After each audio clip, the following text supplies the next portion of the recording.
And we are live. Welcome, everybody, to another episode of our weekly FreudenFreude live stream, where we bring you content to help you grow and develop as a person and as a leader. Well, I'm Sandra Corona. And I'm Claudia, coming today from a very sunny and springy Luxembourg, where it's the first time you can actually wear summery type clothes.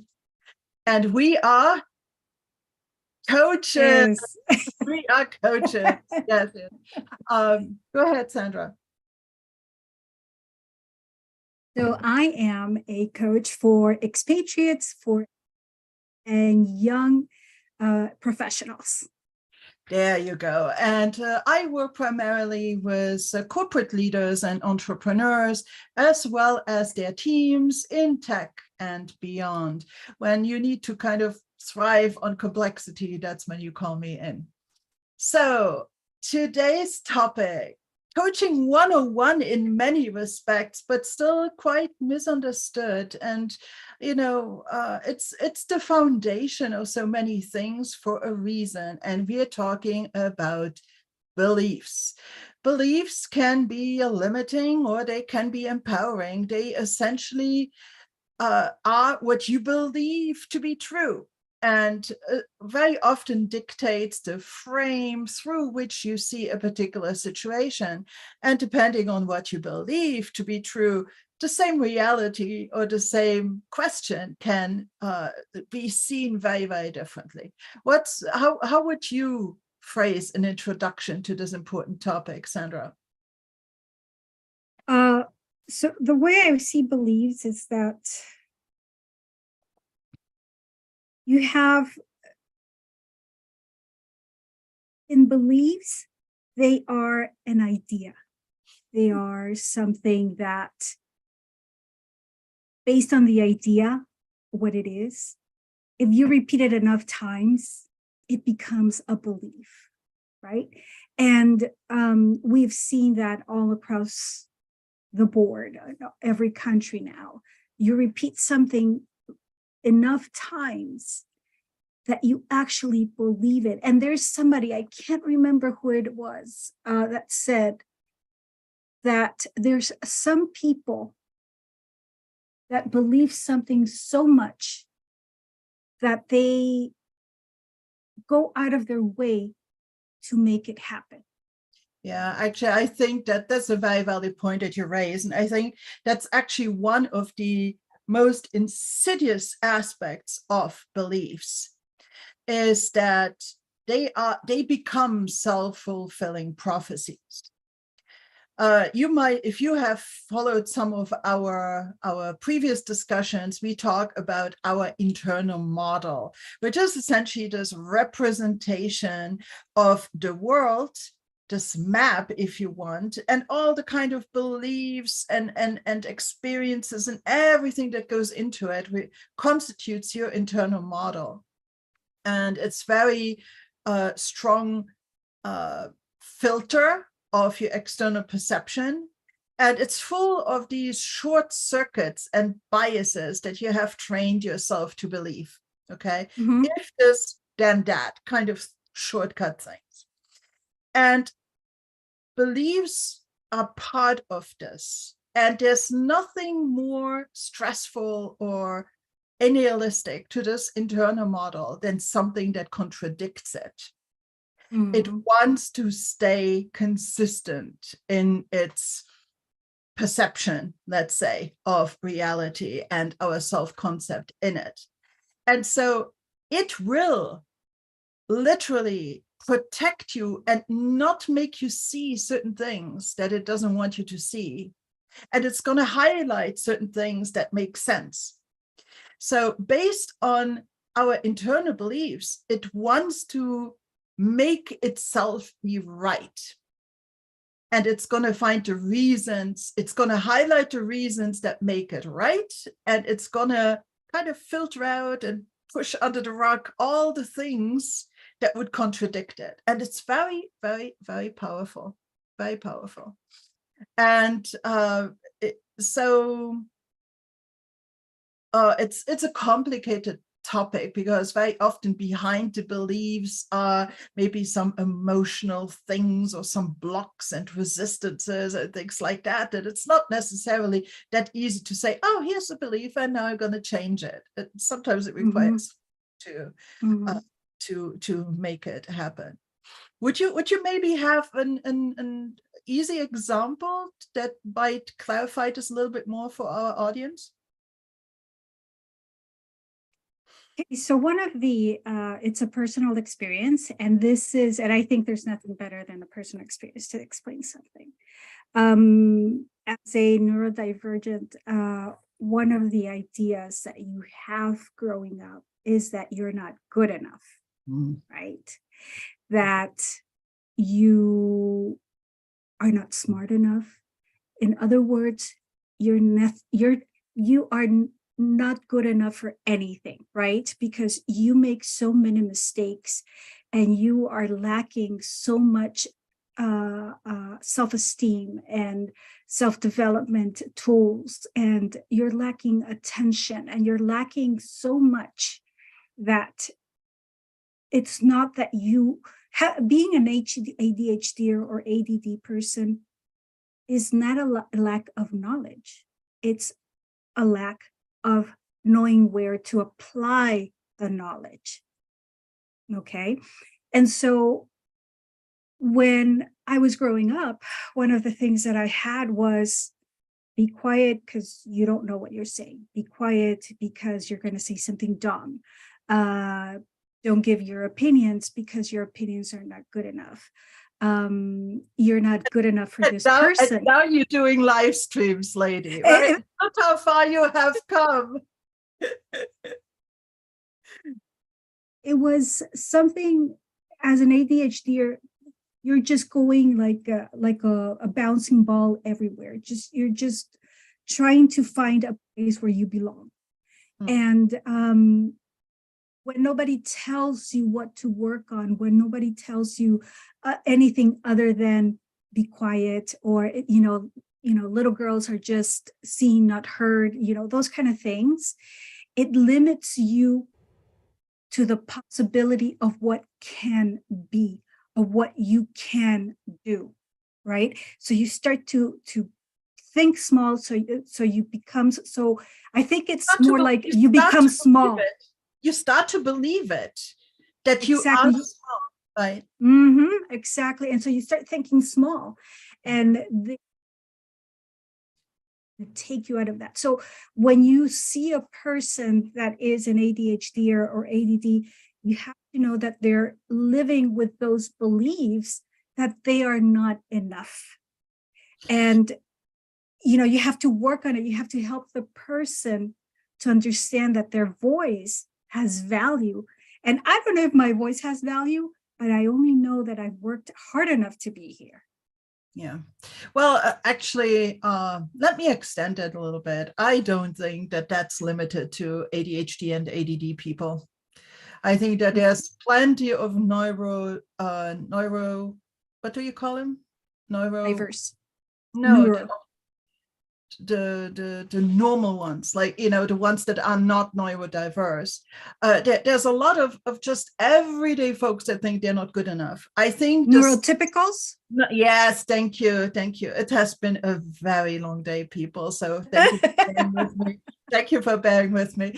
Even neurotypicals, it's like this thing of deservedness runs deep in so many people, and the sense of I'm not good enough, and it might look the same on the surface, but it might come from a slightly different place.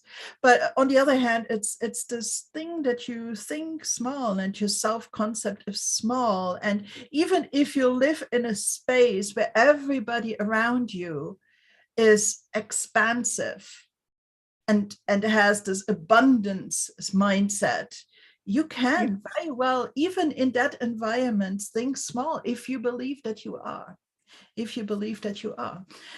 For instance, also relatively close to home, you grow up with limited financial means. Yeah, you grow up in a kind of tight, money tight household, and you believe that that's the way it is, and that that you might believe that this is your fate for the rest of your life, that you're never going to escape the low income kind of uh, uh, I'm really Sparsity. for words today. I'm so sorry. You're really not going to become, let's say, upper middle class, no matter how much you work, no matter how smart you are, and what kind of great job you're going to have later. Your lifestyle, if you believe that your lifestyle is going to be restricted to that level, guess what? It's always going to be restricted to this level, because you believe that your brain is going to put everything in motion to keep it that way. You're going to miss opportunities. You're going to miss out, back out of opportunities. You might not, marry up.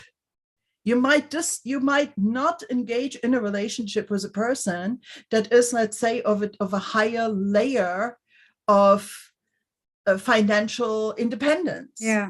Mm-hmm. Because it does not fit into this belief that you hold true.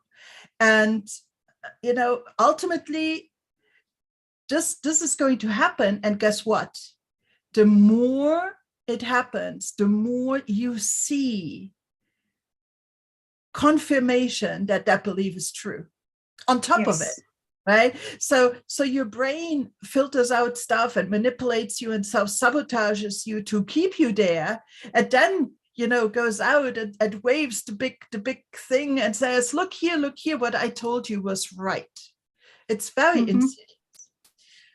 But, and here is drum roll, the wonderful thing about beliefs is that they're changeable. Mm-hmm. You can change and challenge your beliefs. They're not cast in stone. They're not forever. It might require work. It might require a coach. Most of the time it does. But you can change the beliefs. You can change the frames through which you view a particular aspect of your personality or your circumstance and whatever. And you can make changes. For instance, you might very well at some point with the right thing then say, well, why wouldn't I deserve a better lifestyle and more money in the bank? After all, I'm smart. I work hard. I married up. It's but it's just like this. You can spend a little bit more on this morning coffee because it's okay. It's okay. And so that, I think, is the most beautiful thing about it, that these beliefs are changeable. What do you think? Sometimes I think that when we are not living in the understanding, when we're not recognizing, when we're not living by principles, it's very easy that anything that anybody tells you, you believe it, right? And when you believe it so much that it starts becoming a part of you, it starts becoming something, the way that you behave, it becomes your personality. And that is quite dangerous, because what we have to think about is that it becomes part of our subconscious. Yeah. Right. And once it goes into that subconscious, every time we see something that or hear something about ourselves, or see the co-worker friend that side eyes you, you're going to think that they're talking about you, that they're judging you, that they're criticizing you, when the person has no idea of what they did. And here you are believing that a side eye is judgmental when a side eye can be many other things. Hmm. So when I think about principles, I think laws, and I think about beliefs need to have some kind of principle where it tells you, you know what, you're not accustomed to question everything that you hear. How about if you start questioning? Because everything that enters into our brains, everything we hear, we're just absorbing it, and we start believing it, like I said before, but we never question it. So Yeah, but maybe it's a good place to start. Yeah. It's kind of this, the fish can't see the water in which it swims. These things are so self-evident that we indeed do not question it. We do not question it. It's just there, and it is, and we accept it as that. That is, and that's why very often it takes, sorry about that, I have some bandwidth issue thing popping up here. Let me just click this, sorry. We do not question it. Very often, these blind spots live in, these beliefs live in our blind spots. And that is one of the reasons why you need a coach who is trained in helping you spot those things and then asking you questions about it to make you aware of these beliefs and challenge them a little bit. And then it's up to you to decide if you want to keep them or change them, or which variation thereof you want to adopt in the future. So we do indeed not question these things. And yes. And we, again, our brain limits our perception of proof to the contrary. Proof to the contrary. Let me give you an example. Okay. Yes. My mom was a fairly smart lady. She was very much into languages and the arts and things like that. That was her kind of thing. Okay. What she could not do was compute, analytical reasoning, mathematics. She couldn't do it. And she had this firm belief that she instilled in me since I was tiny little, that women are bad at math, because she believed it. She believed it. Don't even try. I remember her saying this. Don't even try. Women, girls are not good at math and science. And I believed it. And oh my God, grammar school, that was kind of a non-event, but starting high school and things like that, you're like, okay, math is kind of like tedious and terrible, and I'm not good at it, and everything is difficult. And I remember to this day with a crystal clarity the moment that changed, the moment that I put this belief in question. And it was the last day of the school year. And I was probably 14-ish, 15, thereabouts, right? I mean, it was high school. And the math teacher was reading the grades, because they did that back in the day here, right? First place in mathematics for this year, this person. Second place, that person. And I was third. Oh. I'm like, what? Really?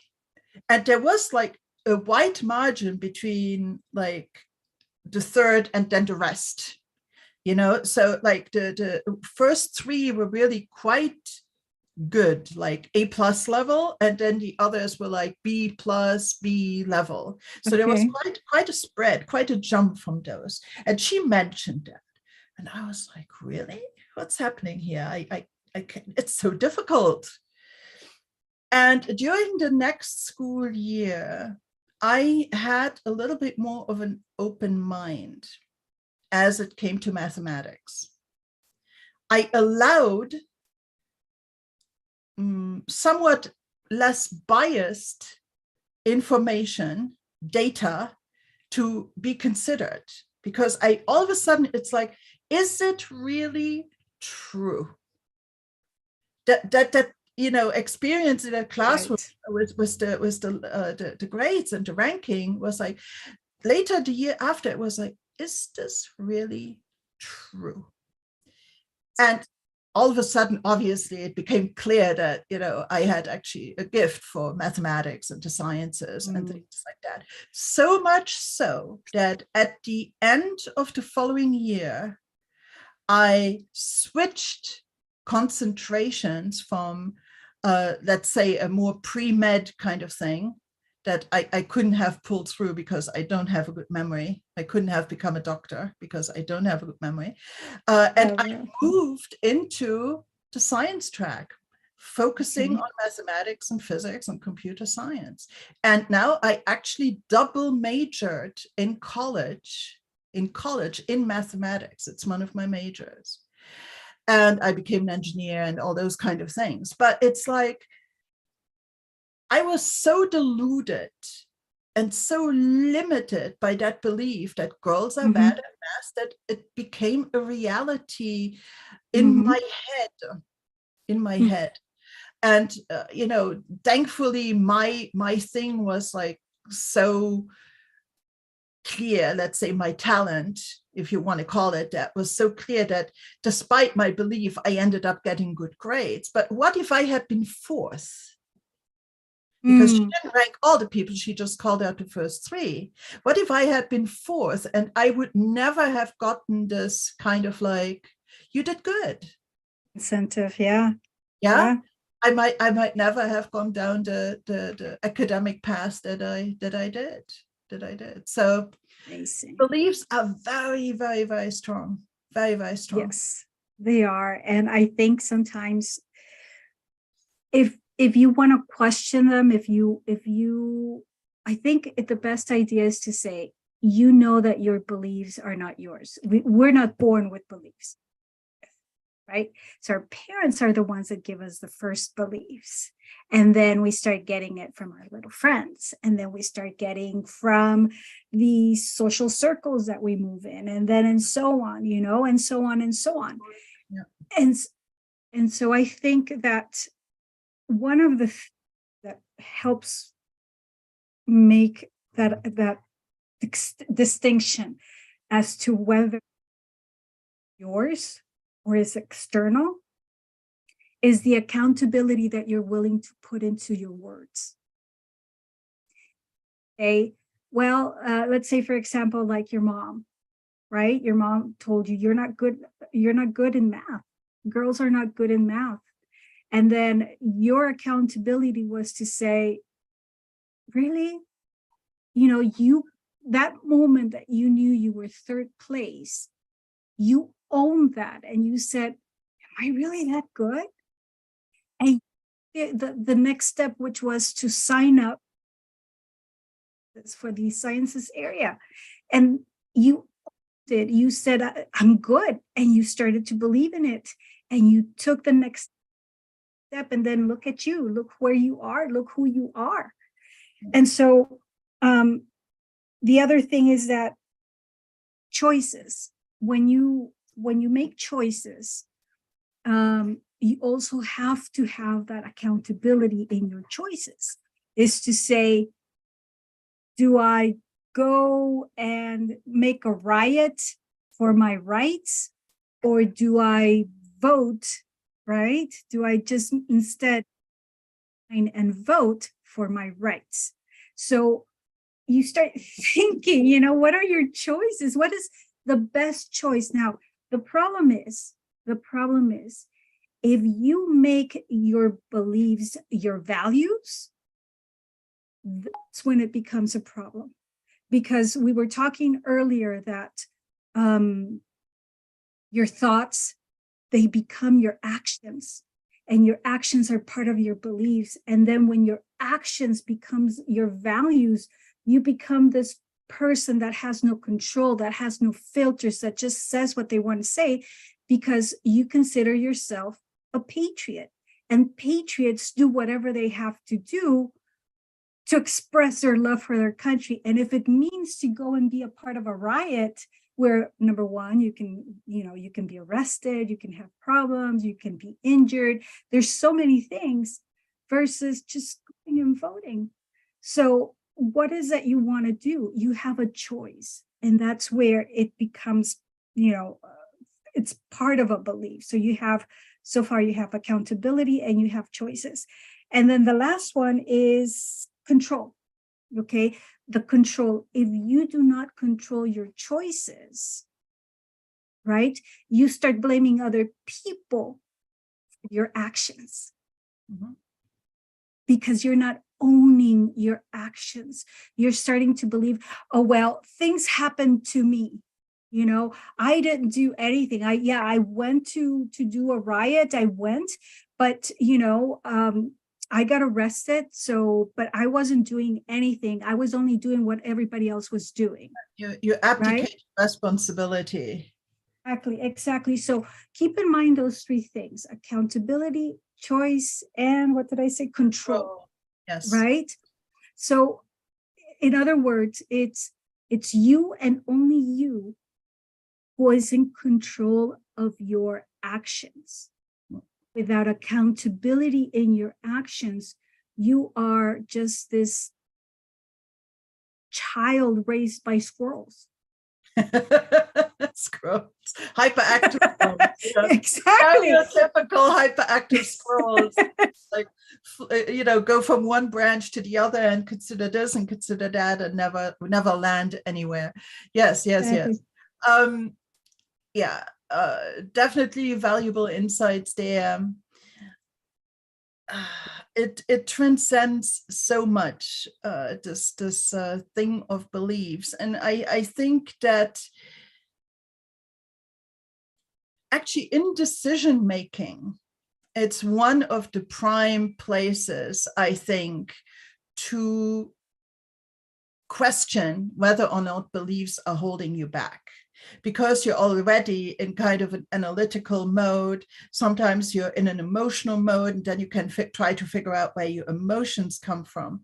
So when you are faced with a decision, and believe me, every behavior that you exhibit is a decision. So, it doesn't need to be the big corporate decision. It doesn't need to be family decision. It can just be, how do I show up for work tomorrow? How do I have this conversation with this person? Mm-hmm. Will I take this action or not? What is the goals that I'm going after? And so on. So any kind of decision. The number one question really is like, where does this come from? And is it true? Is it true? Is these, and see, here's again the place in the show, people, everybody, you know me by now, where I say it's about assumption and expectation management. So I said it for this episode. Yes. Yeah, but it is like, what are the things that I am assuming? What are the things that I am expecting? Because those are very strong indicators about beliefs that might be lurking in the background. Okay, so question it. And then ask yourself, what other possibilities are there that might not necessarily be stuff that I do consider? What other flashlight could I shine on the problem or on the decision to open up a little bit this sphere of possibilities in how to do, and be open, because see, it's not like when I had this thing about the mathematics, it's not like that moment my belief that girls are bad at math changed in an instant, but there was this glimmer of doubt. Doubt was a big D. And I asked myself consciously, I remember, is it true? Is this thing that I believe true? And because I was bewildered. It was an unexpected outcome, a surprise in my school life. And I wonder what made it surprising. What made it surprising? Oh, it made it surprising that I'm bad at math. So is it true then that I'm bad at math? See, because I might not, for me, it was self-evident that math would always be difficult. Mm-hmm. I didn't question it. And it didn't even, it was just what it was. That's the insidiousness of beliefs. They're just so normal that we don't even think about them, but they color our reality. And so, that I think is a very important thing to, when you are in this decision-making mode, to kind of see if there's a space to question the things that you have always assumed to be true, believed to be true. Is it really true? And maybe it is, they have all the data points and you do a 360 and it gets confirmed and then, okay, so let's run with it. That's the kind of check mark. But we called it into question and we confirmed. It was not a default belief that came from somebody else, an introject from our parents, or, a cultural rule, a societal rule, that's just how it is, but something that you decided for yourself. And you become aware, then you think about it, you see, is it congruent with your value system and with who you are and how you feel about it, and then you adopt it, you change it slightly, you try it out on for size, and you go for that. It's sometimes a process. Well, So I think, oh, I'm sorry. No, go ahead.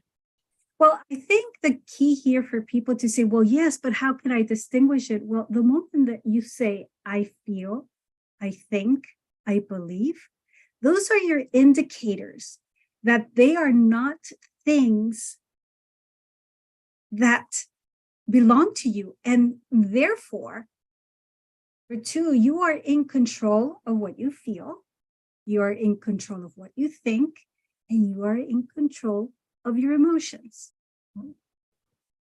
right? So there's nobody, because typically, what do we say? Oh, you make me feel annoyed. Really? Like, did I make you feel annoyed?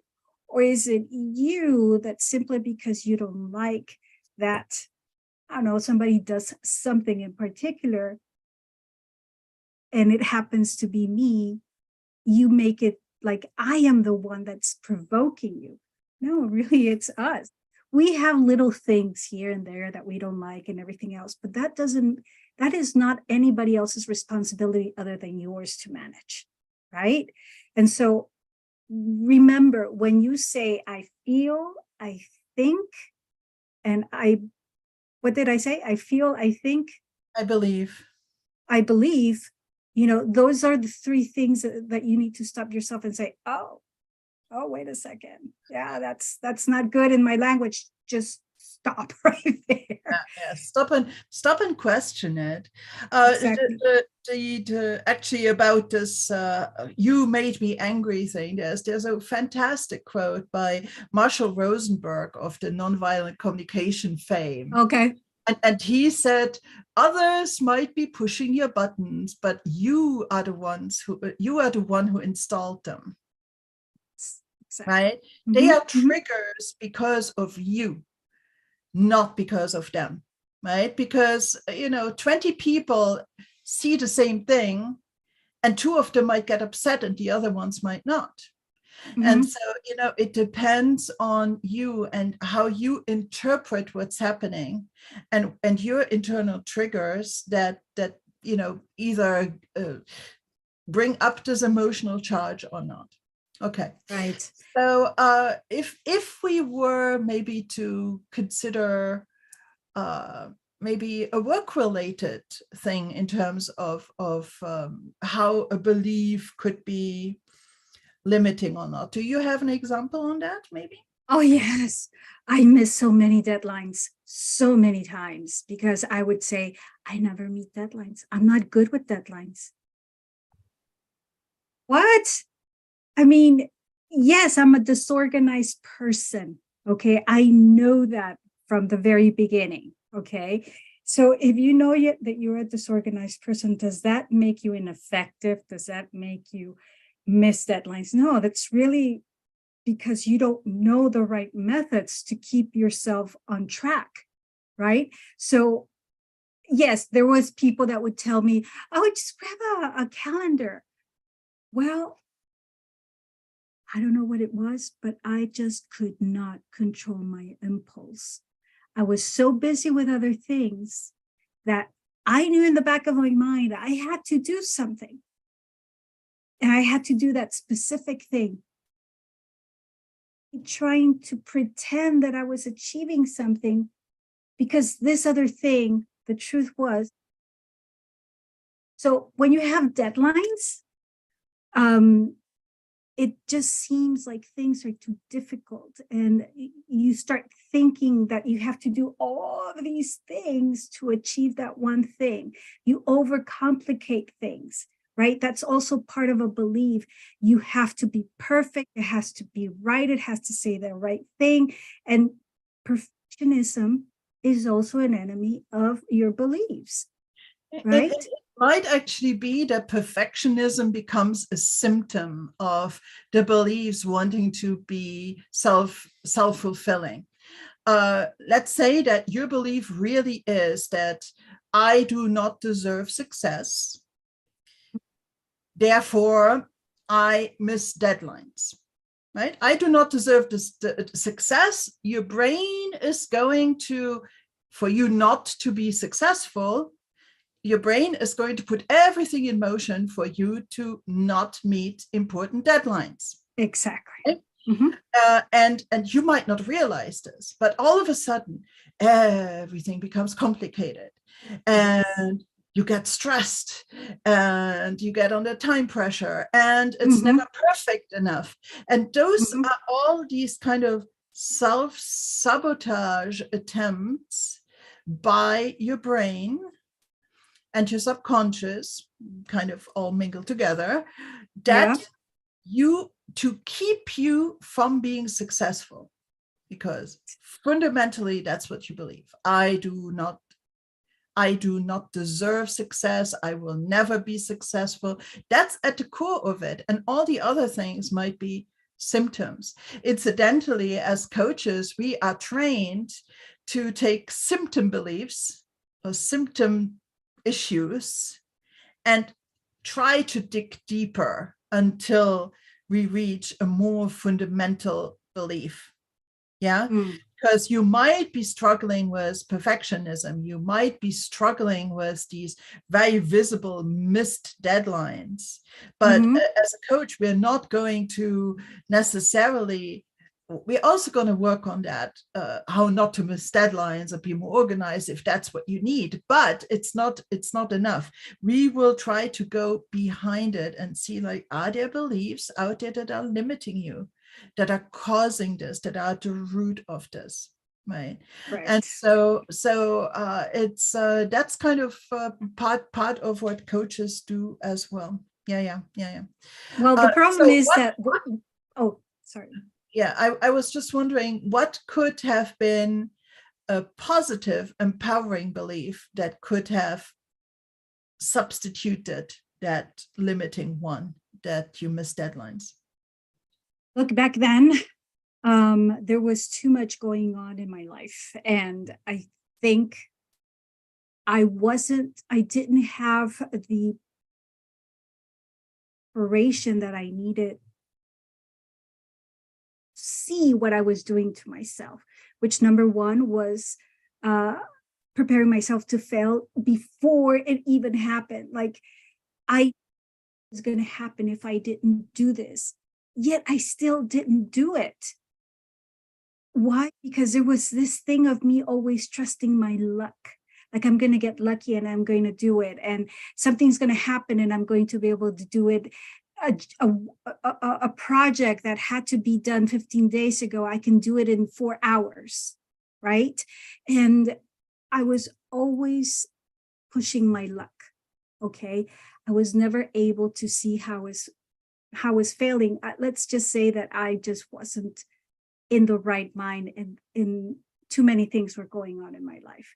So I guess things have to happen when they have to happen, and you're prepared and you're ready to experience things in the right time. For me, it was just, it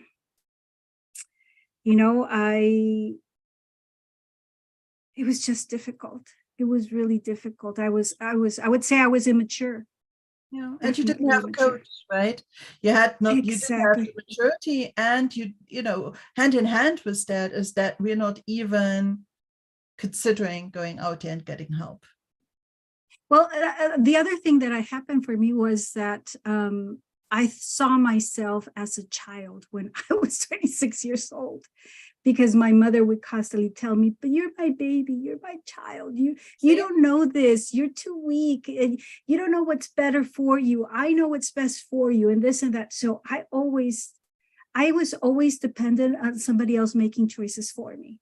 You So in the time believe, when I had to, yes, I yeah, couldn't do it. I couldn't.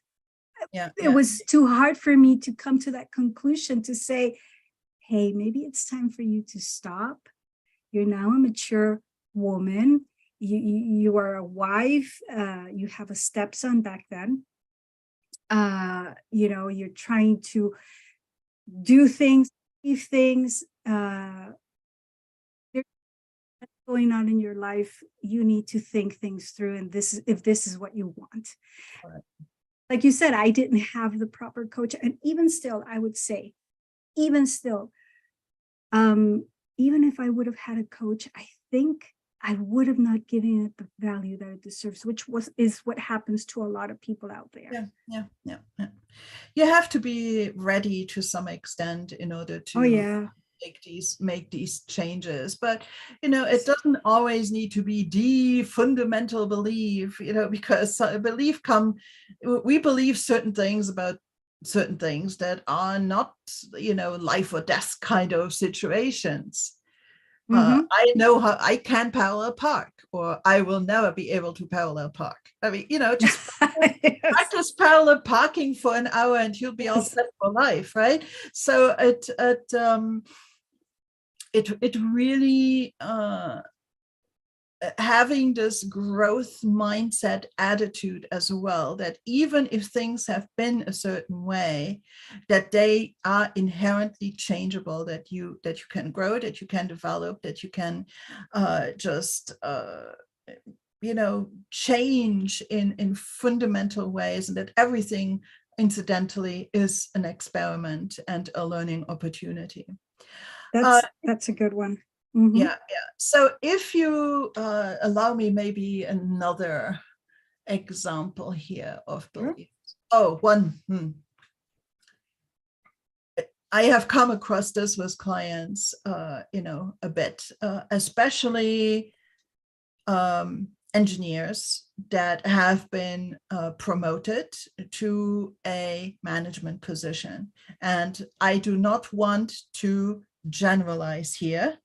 Okay. These are very, very specific cases, but I remember one gentleman in particular, brilliant guy. I mean, like, he knew his stuff like nobody else, right? But his belief was that in order for things to be done right, he had to micromanage his people.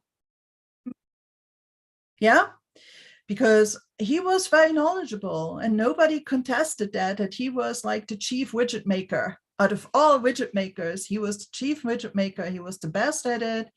And that was actually one of the reasons why he got promoted. And so, but because he had to make every decision himself and then kind of delegate it to his reports, was that it created a really high stress environment. And it affected both him and his underlings negatively. And underlings is said here lovingly, people. Yeah. And the team performance really suffered, really suffered. And it took him some time to try to be open to the idea that maybe, just maybe, he could start trusting his teammates. Mm-hmm. And empower them a little bit, delegating tasks and responsibilities to the right people. He was trying to look at contributions and giving support rather than direction, and truly fostering collaboration and opening up a little bit this tightness that he had around everything, which stems very often from good intention, but was a healthy dose of fear. Because, oh my God, if I don't do it, everything is going to just fall apart. Mm-hmm. Right? Mm-hmm. And so I know that this particular gentleman, it worked wonders, because yes, there were still decisions that he made. Yeah. And still certain people that required a little bit more of this micromanagement, a little bit more of this directive kind of thing. But there were some people in his team that really could share in the leadership, share in the responsibility, and the team morale was just completely changed. They were able to be much more innovative and successful and high performing as a team in the end. Yeah. So that too was just like, is my leadership style the best one in this situation? Because you can contextualize the question. Mm-hmm. You can say, instead of saying you can never micromanage and micromanaging is bad, you can contextualize it and say, in this scenario, in this team, in this case, can you be open to maybe a slightly different approach? Yeah, because if we are used to believing something, we cannot force our brain to all of a sudden believe the complete opposite, because our brain's going to go like, yeah, right. Mm-hmm. Mm-hmm. Yeah, it's not going to believe it. It's too much a jump. So you just want to instill this tiny little circumstantial, context-related like deviation that still is believable to your brain. Mm-hmm. Still is believable to your brain, and then you go and experiment and you see what's happening. Okay. Mm-hmm. And this little nudge off the beaten path for this particular gentleman, and allowed him to try something and then see the evidence that this new way of behaving was actually productive for the team. Mm-hmm.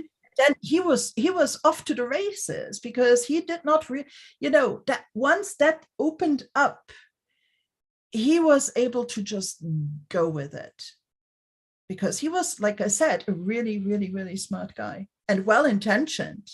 I want to make that point, that this micromanagement was not out of a bad intention or really a strong lack of trust. It was just the way that he did things, and the default way of doing things. And God knows where it came from. Maybe his dad was controlling. Maybe he was in situations earlier in his career where he really needed to do that.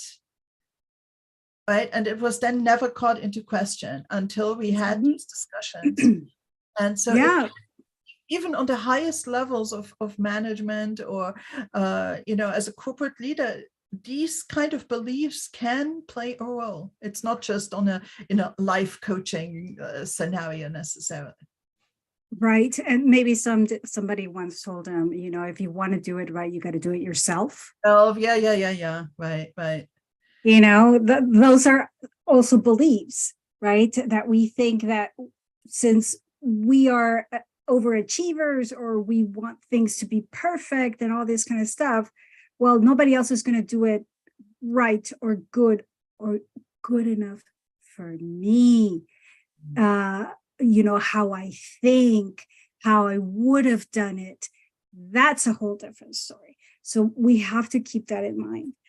I was thinking about, the many other ideas that have, and one of the things that I was sharing with you is that I want to be a vegetarian.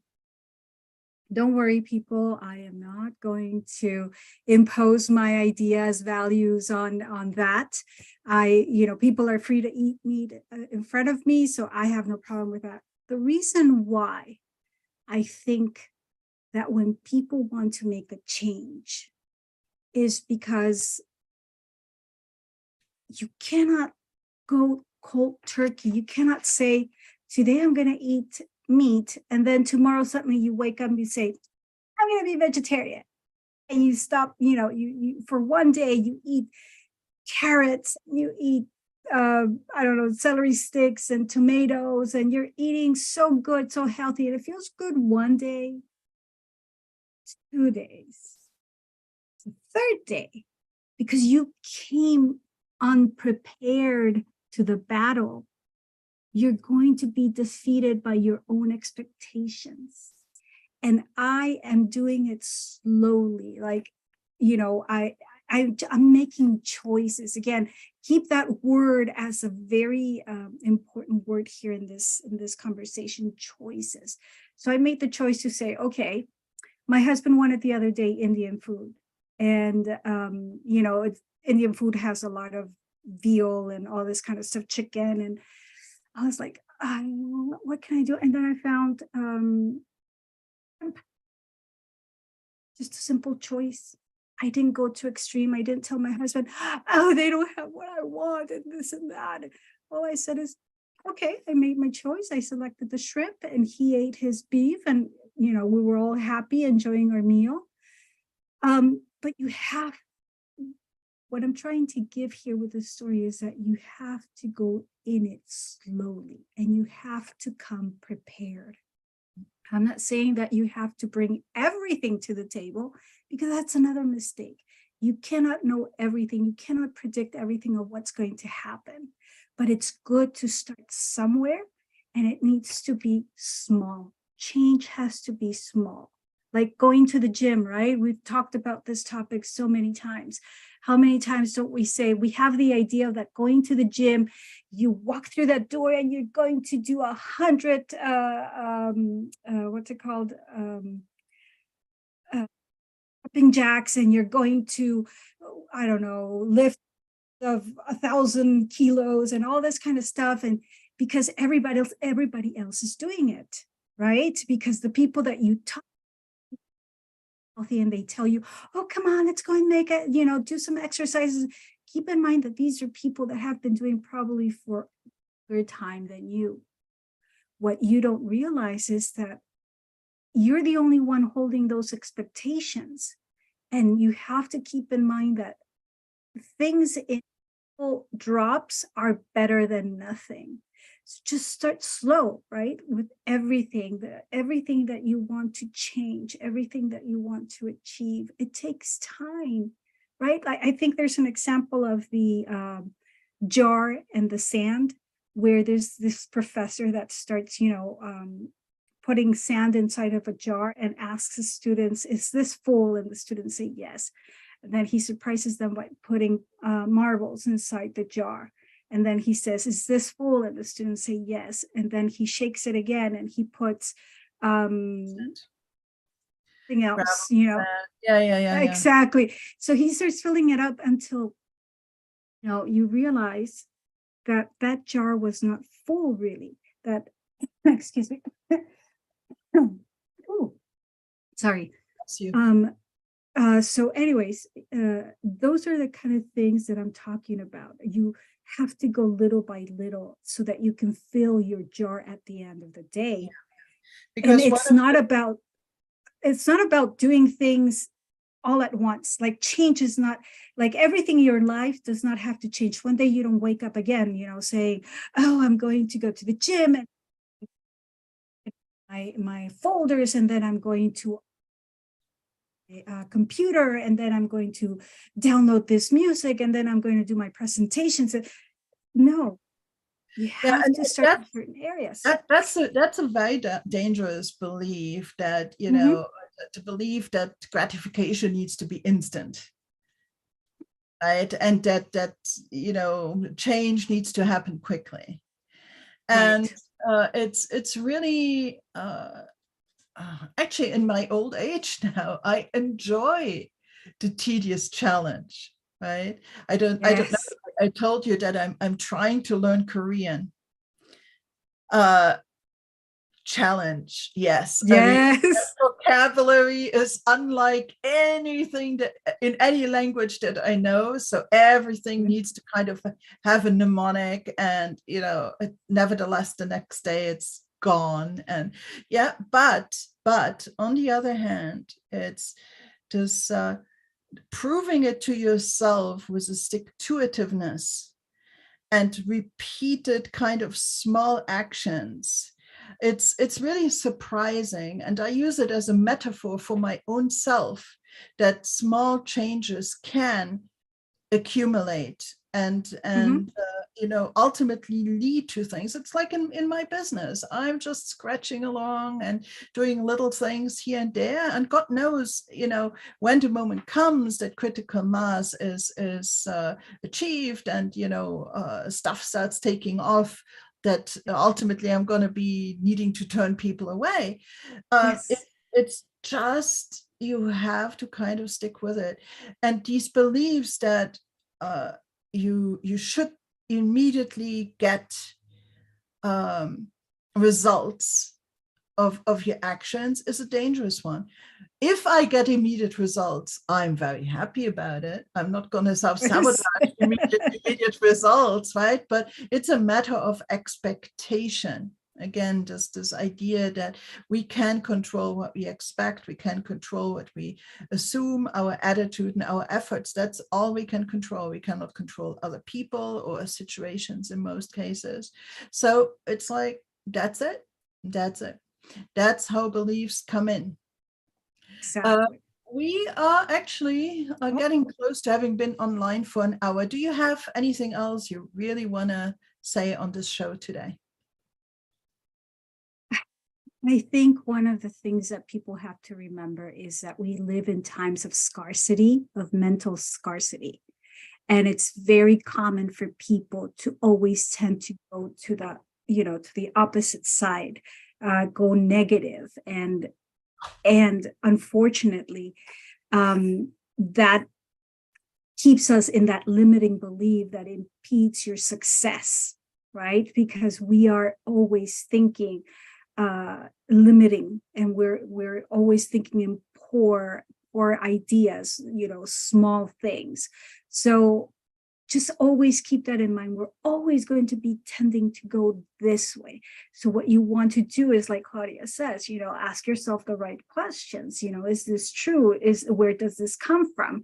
And then you probably are going to start, bending or balancing, the needle, because remember that beliefs.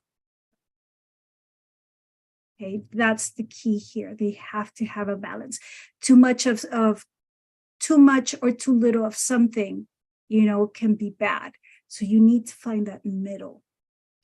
Right. And again, every situation is different. Every person is different. We talked about general concepts here. Your mileage may vary as usual. If you really want help in this particular area, that's actually one of the things that coaches do, in case you didn't know. Okay, so that would be maybe something to consider if you're really struggling with a repeated limiting pattern that's affecting you again and again and again, and you just want to break out of it. There might be some mindset work that can really help you break Yes. through that. Yes. So with that being said, we are essentially done with our hour. I cannot believe how fast an hour goes by. It's Yes. really Yes. crazy, really, really crazy. I need to share something. Yesterday, I got Okay. the author's copy of my book. I did. So now what's left Oh my is that God. that I am going to read it, by the way, for those that don't know. It's team coaching. What is it? And is it right for me and my team? And my name is. Congratulations. Oh my Okay, so God. Yeah. this is my proof copy. I'm gonna go and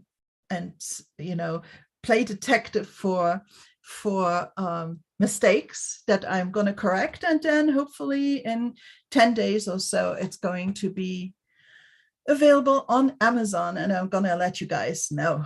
There you go. So I needed to share that. It's just, really, really happy because it contradicts also my previously held belief that I was not a writer. And there you go. Yes. Yes, challenge Exactly. yourself, challenge yourself, challenge yourself. Okay, fantastic. So that being said, if you like what you see, what you hear, show us some love by subscribing to the channel and leaving us a like or a comment. We always love to hear what you have to say. If you actually have an example of how you transformed a limiting belief in a more empowered one, share it in the comments so that people can also learn from your experience, or tell us and we might bring it up in a future show. So that's that. We will be back next week, and we wish you a wonderful week. Thank you for listening, and thank you, Sandra. This was awesome. Thank you, Claudia. I enjoyed it. Yes. Take Bye care. bye, Bye-bye, guys. Good everyone. night, Claudia. Bye-bye.